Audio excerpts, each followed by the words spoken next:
Dari jumlah bulan yang 12 itu Allah jelaskan minha arba'atun hurum. Ada 4 bulan yang disebut bulan yang dihormati, bulan yang disucikan, bulan yang diharamkan. 4. 3 bergandengan, 1 agak terpisah. Yang bergandengan itu Rajab, Sya'ban, Ramadan. Yang agak terpisah itu Muharram. Ini 4 bulan yang dihormati disebut Ashhurul Hurum. Saudara-saudara, Muharram ini salah satu dari 4 bulan yang istimewa. Kenapa? Banyak peristiwa besar yang terjadi di bulan Muharram. Hampir semua nabi dan rasul berkaitan dengan Muharram ini. Hampir semua nabi dan rasul. Kita akan kutip beberapa saja dalam konteks kekinian. Pertama, Allah menerima taubatnya Nabi Adam pada hari ke-10 bulan Muharram. Adam itu bapak moyang kita. Dosanya 1, makan buah khuldi. Dikeluarkan dari surga. Kita dosanya banyak, kepengen masuk, nggak nyambung. Hai Adam, dari tidak ada kamu saya adakan. Saya perintahkan tinggal di surga. Merasa sepi sendirian, saya ciptakan Siti Hawa supaya kamu tenang. Kamu boleh nikmati semuanya. Ini boleh, itu boleh, ini boleh, itu boleh. Makan, makanlah yang kau mau. Minum, minumlah yang kau suka. Pakai, pakailah yang kau senang. Satu yang saya minta, jangan dekati pohon khuldi. Itu kau tidak sanggup, keluar. Diusir dari surga. Sujud Nabi Adam. Kata riwayat 40 tahun sujud. Membaca Rabbana zalamna anfusana wa illam taghfir lana wa tarhamna lanakunanna minal. Itu namanya istighfarnya Nabi Adam. Istighfar itu kan mengucapkan astagfirullah. Basmalah membaca bismillah. Jangan kayak teman saya disuruh banyak-banyak baca istighfar, benar-benar dia baca istighfar, istighfar, istighfar. Bukan itu maksudnya. Nah, maka salah satu amalan yang sangat dianjurkan di bulan Muharram ini memperbanyak istighfar. Tidak ada orangnya yang tidak, ayo jujur, ini yang kumpul di sini semua, ada nggak yang nggak punya dosa? Yang merasa nggak punya dosa, ayo ke depan. Ada? Tidak ada. Setiap kita, entah kecil, entah besar, sengaja, terlupa, pasti mempunyai yang namanya khilaf dan salah. Dan Allah Tuhan kita bukan Tuhan pendendam. Allah Tuhan kita Tuhan yang ramah dan rahmah. Manusia, dosamu banyak, tapi ampunanku lebih banyak. Salahmu besar, rahmatku jauh lebih besar. Kau sujud di hadapanku, aku bangga melihatnya. Kau menangis di hadapanku, aku senyum melihatmu. Kau berjalan menujuku, aku berlari menyambutmu. Karena itu amalan yang sangat dianjurkan di bulan Muharram ini memperbanyak istighfar. Itu kalau istighfarnya Nabi Adam. Ada istighfarnya Nabi Yunus. Ibu kenal Nabi Yunus? Di mana kenalannya? So tahu. Nabi Yunus itu ketika berdakwah kepada kaumnya yang bandel, memberikan peringatan, kalau kalian tidak mau beriman akan turun azab. Kapan Yunus? Akan. Kenapa mesti akan? Sekarang aja kalau mau saya tungguin. Kurang ajar betul ini umat. Akhirnya Nabi Nuh menghindar. dengan perhitungan kalau azab tidak turun saya sudah jauh, meragukan janji Tuhan. Lalu naik kapal, dinaiki oleh Yunus, kapal mogok. Dicari siapa biang keroknya ini, diundi ternyata Yunus, sampai 3 kali diundi. Dibuanglah Yunus ke dasar laut, ditelan oleh ikan Nun atas perintah Allah. Telan itu Yunus, jangan pakai dikunyah, rusak urusan. Telan saja, simpan di perutmu. Dibawa oleh ikan Nun ke dasar lautan. Itu yang oleh Quran dikatakan bertemulah 3 macam kegelapan. Zulumatun salas, gelapnya tengah malam, gelapnya di dasar laut, gelapnya di dalam perut ikan. Itu namanya peteng, mbahnya gelap. Di perut ikan itulah Nabi Nuh sadar akan kesalahannya, meragukan janji Allah, meragukan janji Allah. Ia sujud di dalam perut ikan itu, membaca la ilaha illa anta subhanaka inni kuntu. Itu istighfarnya Nabi Yunus. Dibacakan istighfar begitu, ikan sakit perut, Pak. Di dasar laut kemana mau cari apotik? Dia naik ke permukaan, memuntahkan isi perutnya, Nabi Yunus keluar dengan selamat. Itu pun terjadi pada hari ke-10 bulan Muharram. Istighfar intinya itu. Itu amalan utama bulan Muharram, memperbanyak istighfar. Allah selamatkan Nabi Nuh dari bahtera banjir yang luar biasa 10 Muharram. Allah selamatkan Nabi Ibrahim dari pembakaran Raja Namrus 10 Muharram. Setelah Nabi Ibrahim itu menghancurkan berhala-berhala, Abrahat pulang mau ibadah, lihat Tuhannya berantakan, marah besar. Siapa yang menghancurkan Tuhan-Tuhan kita ini? Ada yang lapor, kami lihat Ibrahim. Tangkap. Belum ada bukti, tangkap dulu yang penting. Bukti belakangan. Tangkap. Wah, dikerahkanlah aparat. Tangkap Nabi Ibrahim. Disidang langsung oleh Abrahat, oleh Namrus maksud saya. Ibrahim, kau yang menghancurkan berhala-berhala kami ini, Tuhan-Tuhan kami. Siapa bilang? Ada yang lapor. Saya dengar enggak semua berhala itu hancur. Ada yang paling besar, angkat tangan, saya lihat ada kampak di tangannya. Barangkali yang besar itu iseng tuh, yang kecil-kecil dikampakin. Tanya aja sama dia, kamu gila? Kenapa? Masa kami disuruh nanya berhala? Nggak bisa jawab. Nggak bisa jawab. Lah kenapa disembah? Lebih gila mana sih? Tahu nggak bisa jawab kenapa disembah? Kurang ajar kamu Ibrahim. Bakar, dibakar. Ketika Ibrahim dilempar ke kobaran api yang menggunung, Allah perintah api, ya naru kuni bardan wa salaman ala Ibrahim. Hai api, dinginlah sampean. Api Madura waktu itu, Pak. Hai api, dinginlah sampean, selamatkan Ibrahim. Api tunduk kepada perintah Allah. Ibrahim masuk ke kobaran api, selembar rambut pun tidak terbakar. Kenapa? Apinya tunduk kepada perintah Allah. Kenapa?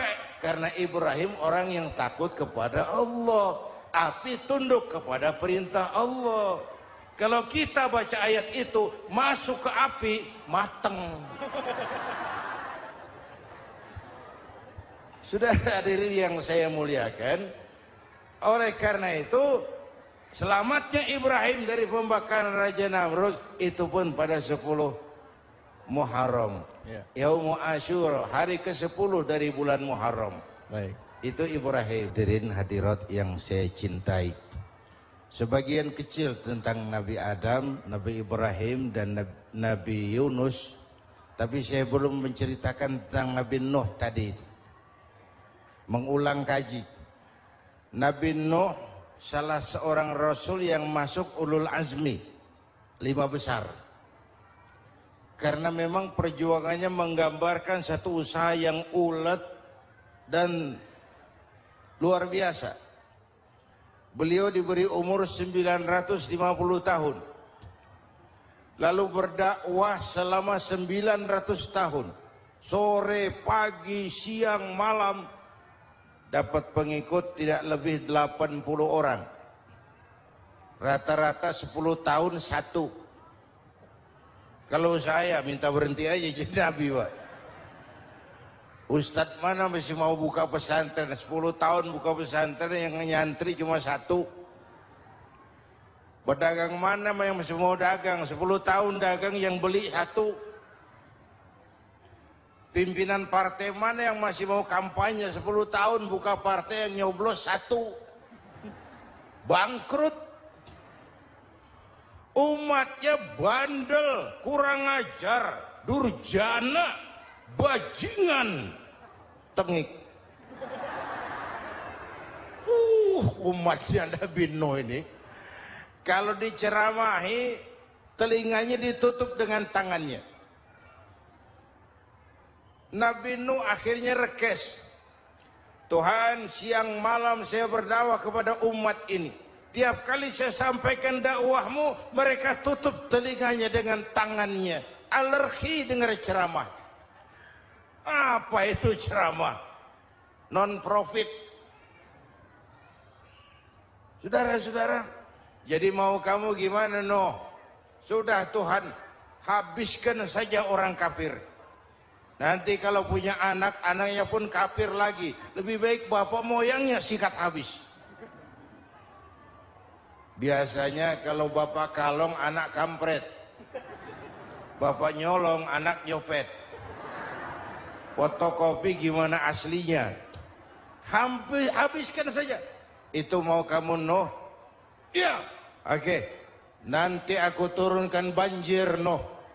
Buat kapal. Dengan apa saya harus buat kapal, Nuh? Ya dengan kayu, kata Tuhan. Kayunya dari mana, Tuhan? Ya dari pohon, Nuh. Pohonnya belum ada, Tuhan. Ya tanam dulu, Nuh. Bikin kapal, kayunya nanam pohon. Apa artinya?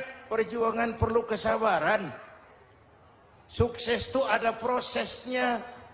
Nggak bisa simsalabim abracadabra lalu kita mau sukses. Semua ada prosesnya. Walaupun kenyataannya begitu. Sukses banyak bapaknya, gagal itu yatim. Kalau kita sukses banyak yang ngakuin. Yang baru ketemu pakai manggil encing. Ketemu baru. Tapi sukses banyak bapaknya. Gagal yatim, gak ada yang mau ngakuin kalau kita gagal itu. Udah bikin kapal dengan kayu di tengah kampung, bikin kapal ini. Bayangkan di tengah kampung bikin kapal, orang kafir makin menjadi-jadi. Lihat Nuh, kenapa? Makin sarap. Bikin kapal di tengah kampung, mau belayar kemana? Tuh lihat, kalau orang nggak tahu tujuan, mountain setengah jalan, proses yang dinilai bukan finalnya, ya kayak gitu kesimpulannya. Saya enaknya sendiri. Bikin kapal, kapal mendekati selesai, ini orang kafir rame-rame datang ke kapal Nuh. Mau apa? Buang najis. Sakit perut, berangkat ke kapal Nabi Nuh. Nongkrong. Dapat 2-3 tumpuk, pulang. Penuh lantai kapal dengan najis manusia. Inilah perjuangan. Bukan jalan raya lurus bertabur bunga di kanan kirinya. Banyak ondak dan duri, fitnah, caci maki, antipat, segala macam. Nuh. Ada orang tua dasar kafir, kurang ajar, sudah stroke berangkat juga ke kapal Nuh. Mau buang najis, pincang-pincang digotong orang. Selesai buang najis, dia bangun, mau pulang, pegangan tiang kapal terpeleset jatuh di atas tumpukan najis. Terjadi keajaiban, yang struknya sembuh, lumpuhnya hilang, berangkat digotong-gotong pulang, jalan gagah sekali. Tapi orang kampungnya heran, ente sudah sembuh? Sudah. Berobat di mana? Kok begitu paten? Di kapal Nuh. Masih banyak.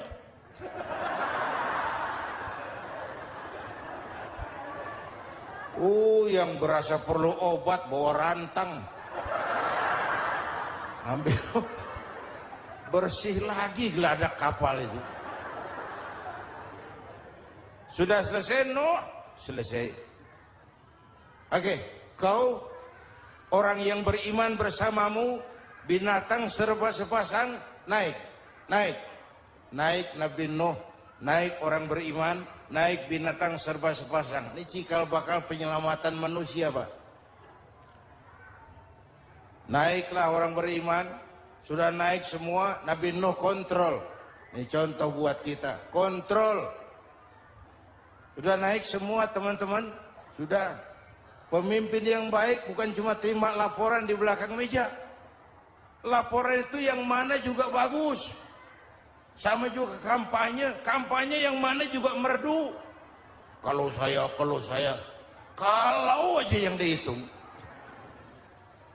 Pernah ada calon bupati kampanye janji, kalau saya berhasil kita akan banyak bangun jembatan di daerah kita.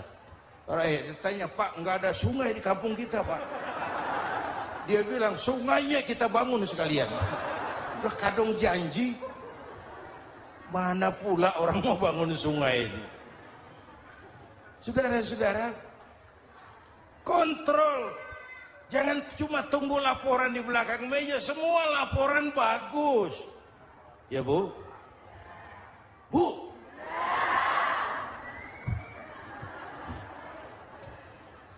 Nabi Nuh kontrol. Sudah naik semua? Sudah Nuh.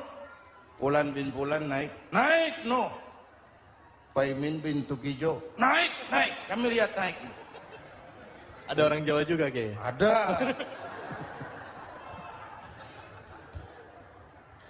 Sudah kontrol.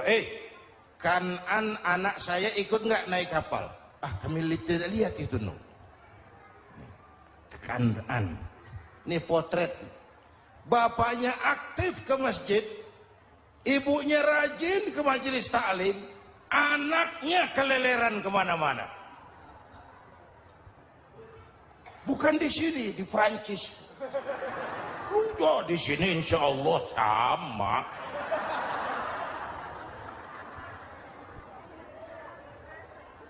Nuh karena sayang anak, Nuh karena cinta anak, Nuh karena tanggung jawab anak, cari naik ke atas kapal. Lihat Kan'an, anak saya, nggak lihat Nuh. Turun ke ruang bawah, periksa lagi. Mang, ayah Kan'an di dia. Jamaah Tasik ini rupanya di dalam. Tuh ayah Mang. Ayah kemana ya budak ini? Turun ke bawah, tanya lagi, ono Kan'an to? Ora nano raketo. Rombongan Jawa Tengah. Naik ke atas buritan. Dari buritan kelihatan ternyata Kan'an tidak ikut naik kapal, kumpul di darat bersama orang kafir. Ini potret kita sekarang.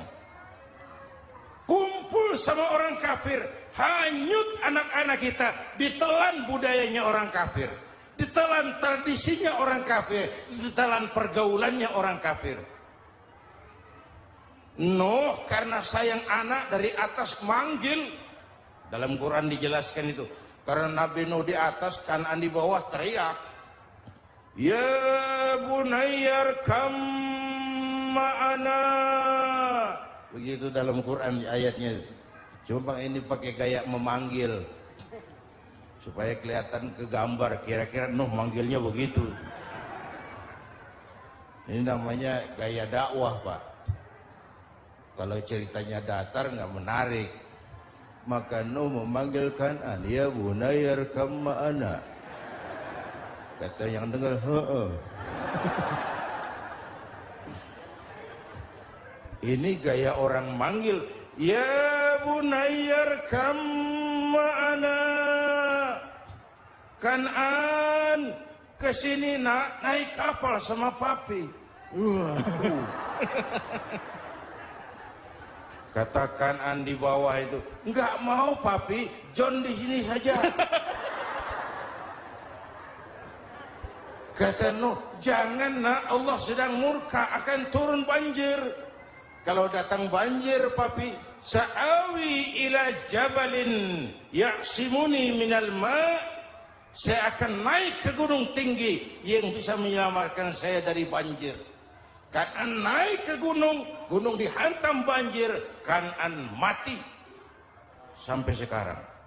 Bapak Ibu dan pemirsa TV One, yang kelima Nabi Musa, kisah Muharramnya ini. Lahir dalam kondisi yang sulit.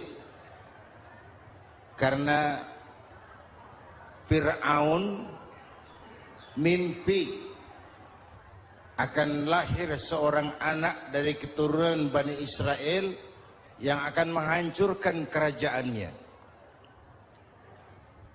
Kata Fir'aun, sudah lahir belum anaknya? Belum. Kalau gitu mulai malam ini laki-laki dilarang bergaul sama istrinya. Semua perempuan hamil di bawah pengawasan negara. Mulai hari ini kalau lahir anak laki-laki terutama Bani Israel, penggal. Satpol PP disiapkan. Udah ada kayaknya. Ada. Patroli. Bayangkan, nah Fir'aun itu bikin undang-undang seenaknya sendiri. Apalagi merasa kekuasaannya dalam ancaman. Penguasa manapun kalau merasa dalam ancaman, panik. Padahal kekuasaan itu kayak harimau. Makin lama ditaiki, makin sulit turun. Kenapa? Karena macannya makin lapar. Naik terus capek, turun dimakan harimau. Serba sulit. Saudara-saudara, kalau kita mau belajar dari Pak Harto, saya melihat kekurangan Pak Harto cuma satu, terlambat berhenti.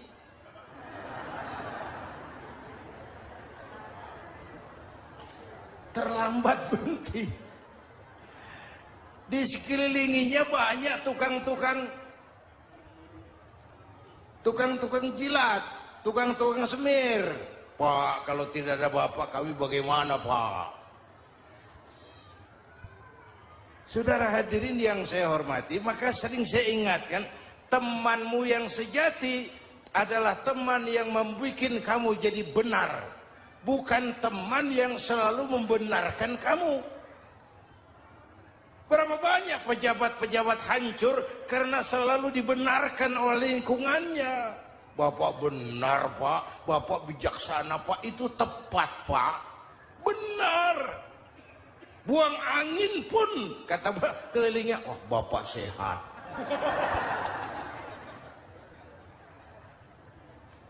Temanmu yang sejati, teman yang bikin kamu jadi benar, bukan teman yang selalu membenarkan kamu.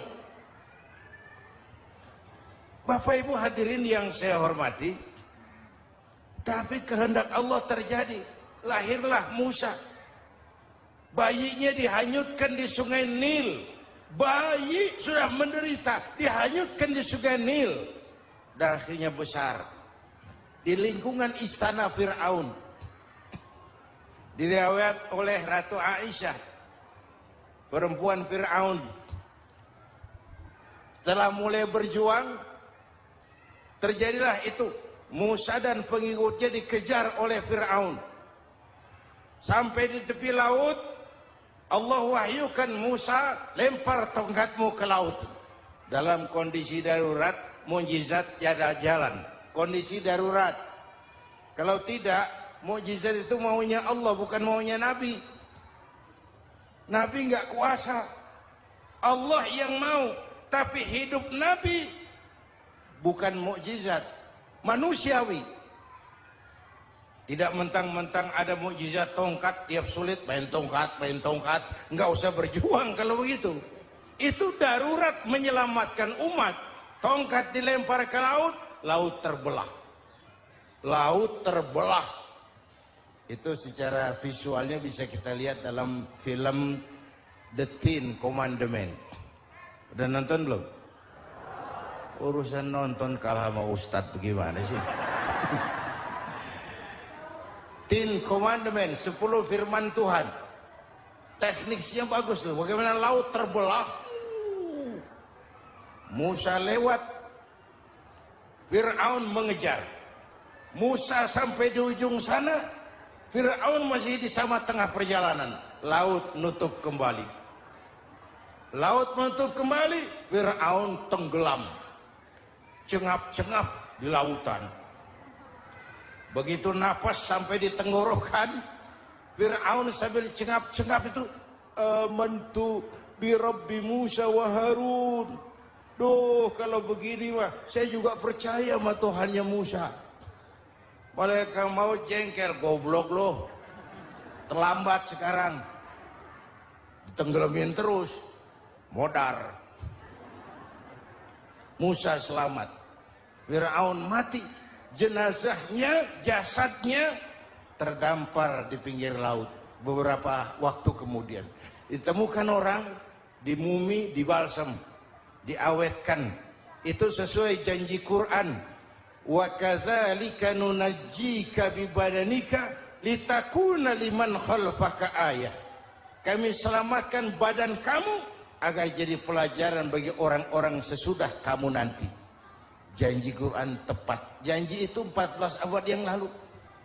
Jasad Fir'aun ditemukan, dimumi, diawetkan, dibalsam di bawah nama Pharao Ramses II. Sekarang tersimpan di Museum Negara di Mesir. Kapan-kapan nanti ibu main ke Mesir, mampir. Naik ojek paling berapa itu?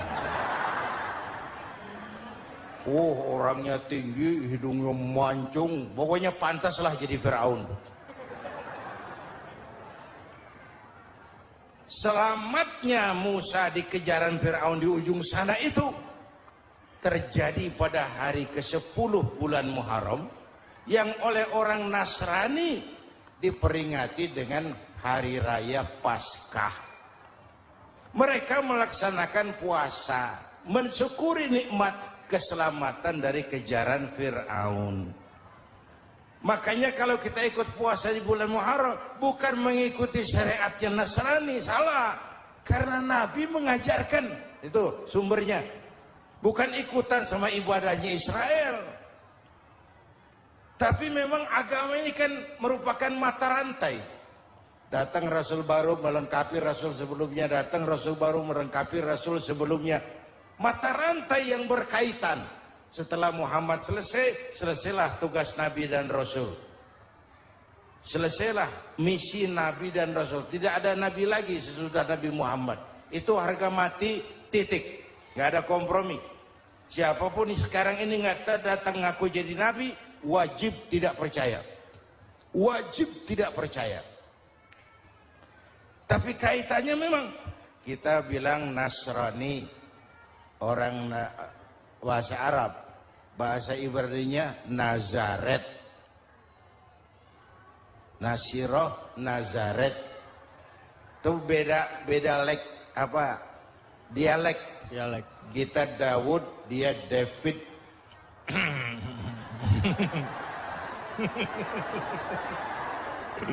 Ibrani. Kita Ali, dia Alek. Kita Sulaiman, dia Solomon. Kita Camat, dia Comot. Ini yang ngomong ini comot sembarangan. Dari jumlah bulan yang 12 itu Allah jelaskan minha arba'atun hurum. Ada 4 bulan yang disebut bulan yang dihormati, bulan yang disucikan, bulan yang diharamkan. 4. 3 bergandengan, 1 agak terpisah. Yang bergandengan itu